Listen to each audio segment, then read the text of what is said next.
Hey,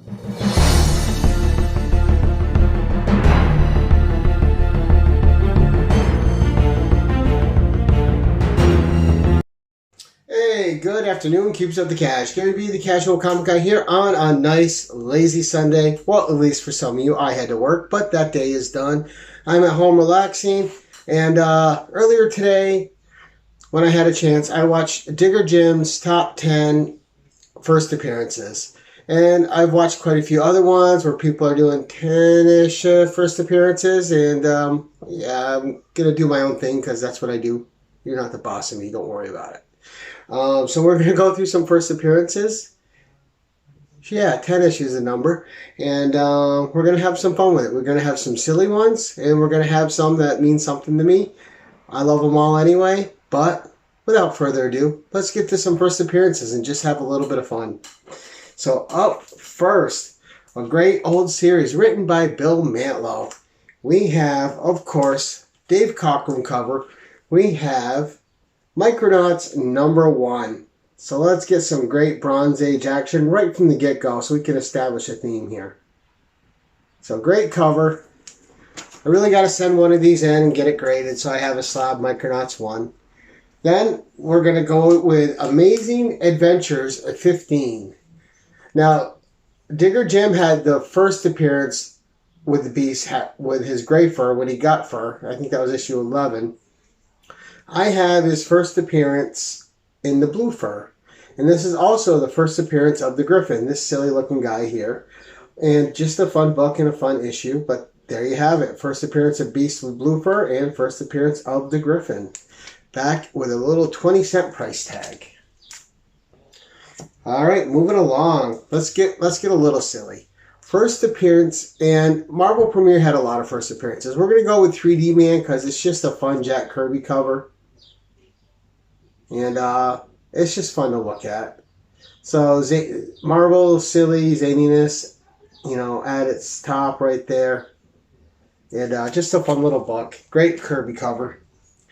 Then we are going to go with Marvel Presents issue #1. And just a great Gil Kane cover. I think Frank Giacoia and Irv Watanabe did the inks on it, but just a solid cover. Gil Kane delivers. And fun monster, Bloodstone right there, doing great.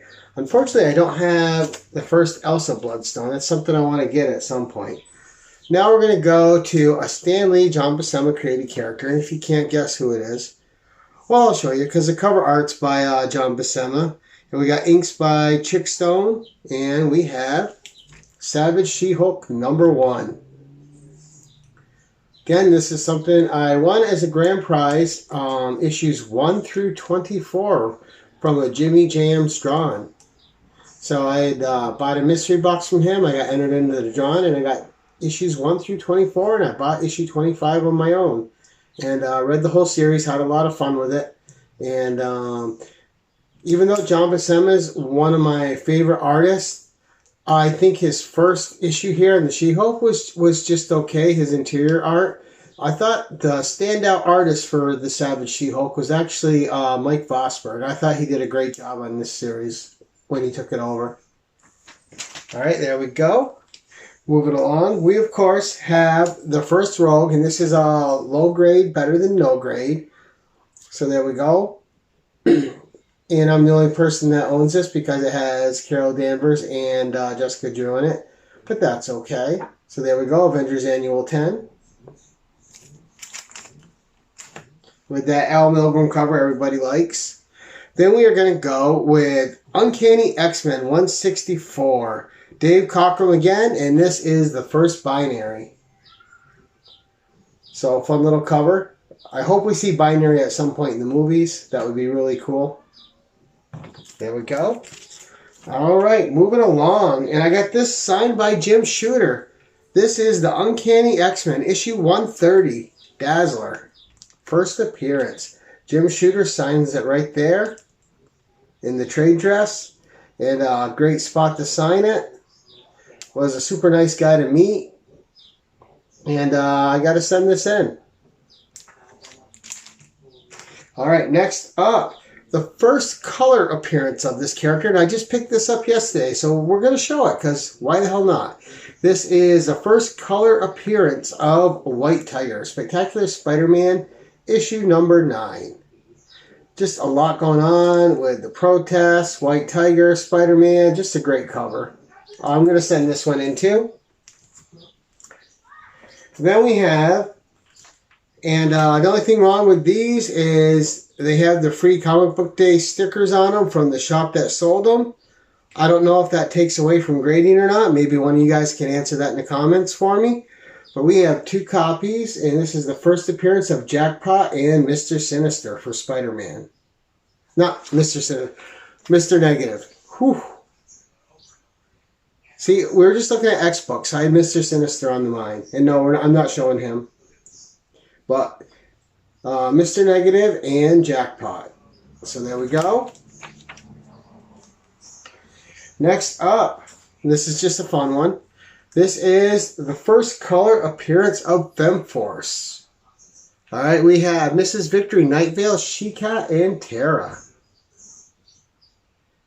So another one I'll get graded at some point. I got that book for $10, and it's up and down depending on what people are selling it for. But I have 2 of these. I can't find my other one at the moment. It's buried in my stacks somewhere.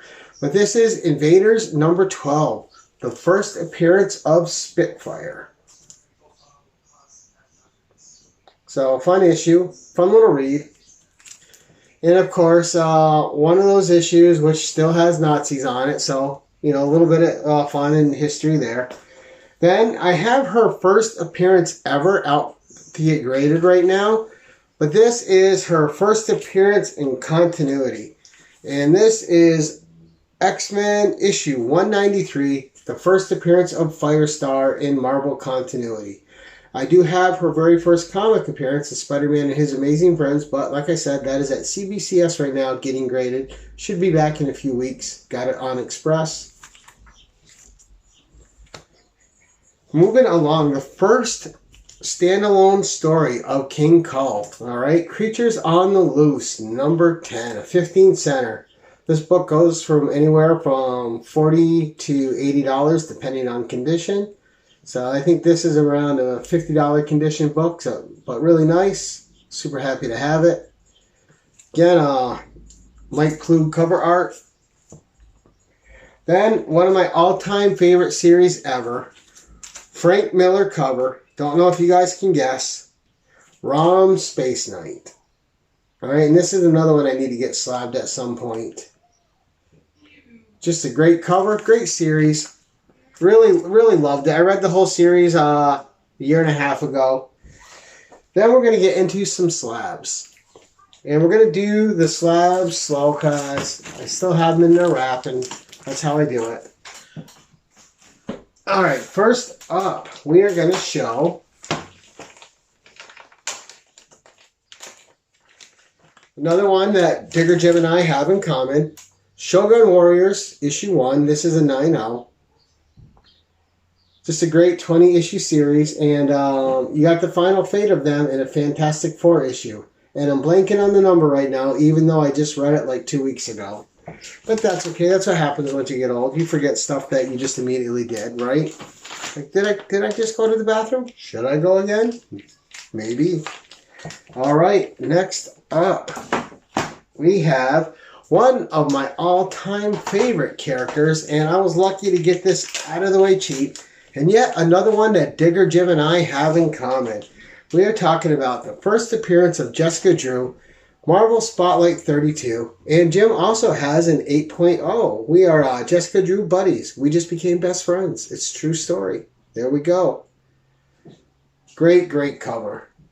Nick Fury, Jessica Drew, a Spider-Woman, being manipulated by Hydra to think that S.H.I.E.L.D's evil. Fun little story.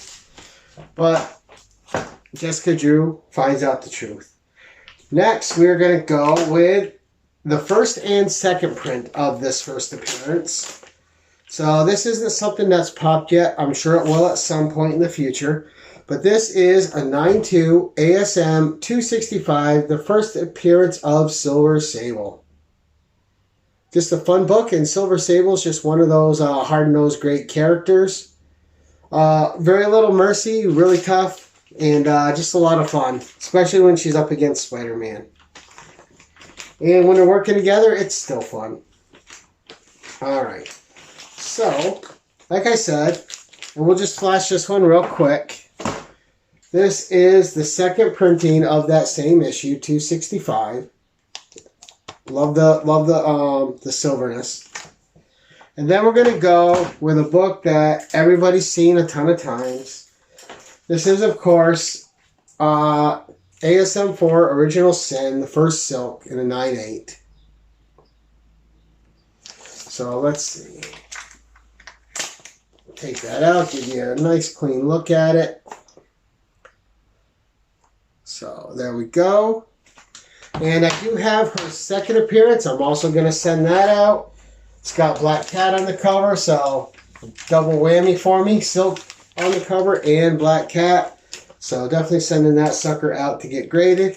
Doesn't hurt to not sleep on second appearances. Now this is a low grade, better than no grade. And again, oh, I haven't put it in a new bag yet, so I'll have to change that. I don't like the bags they send the back in. They're too thin and wispy.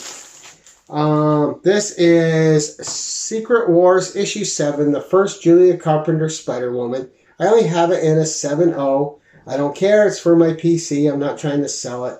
Right now, this book isn't worth a whole lot. It will be at some point. It's one of those issues that isn't going down in price and will only continue to go up. And also a great Captain America cover. Alright, and my next one is even lower grade, but I have it, and I guess that's all that counts. So,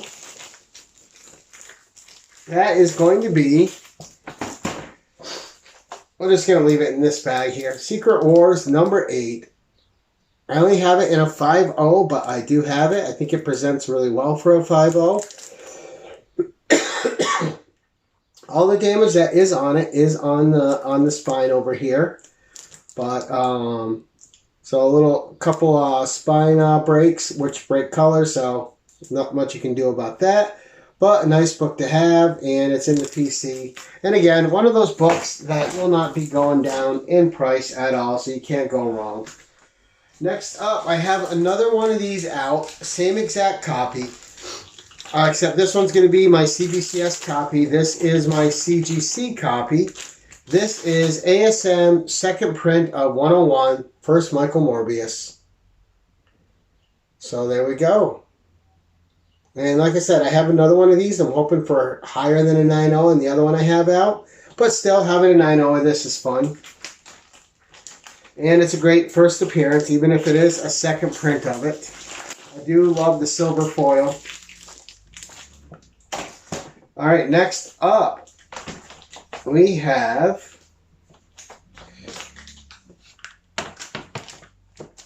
the first appearance of Red Sonja, Conan the Barbarian, issue number 23. Alright, and then the first cover appearance, and in my opinion, one of the best covers in history, along with the next book I'm going to show you. So this is Conan the Barbarian, issue number 24. The first full appearance of Red Sonja on a cover. And there you go. In my favorite chainmail. Not the bikini, the actual chainmail shirt. This is my favorite costume of hers. Have this in a 6.0 as well. And it seems whenever I grade a Conan book, I get a lot of 6.0s. Because here is Conan the Barbarian, issue number 1 in a 6.0 as well. And this is an issue growing up I thought I would never own. And of course, you get older, you're able to accomplish things, and you get some things you like here or there along the way. Great Barry Windsor-Smith cover, as was issue number 24. So just love it. Again, one of my favorite covers in comic history. And then, to end it all, we are going to do the first appearance of Red Sonja's chainmail bikini. And that is the Savage Sword of Conan, issue number 1 in a 9.4. I have another one of these out getting graded right now that I believe is a 9.8 candidate. So hopefully that'll happen. But it's probably going to be another 8 months before I see that book. So I'm going to forget about it until I get it back. But there you go, guys. That is 10-ish first appearances from me. Hope you guys enjoyed it. Let me know what you think in the comments below. Did you have fun with the silly ones? And anything there that strikes your fancy? Let's have a conversation about it. Until next time, keep it casual.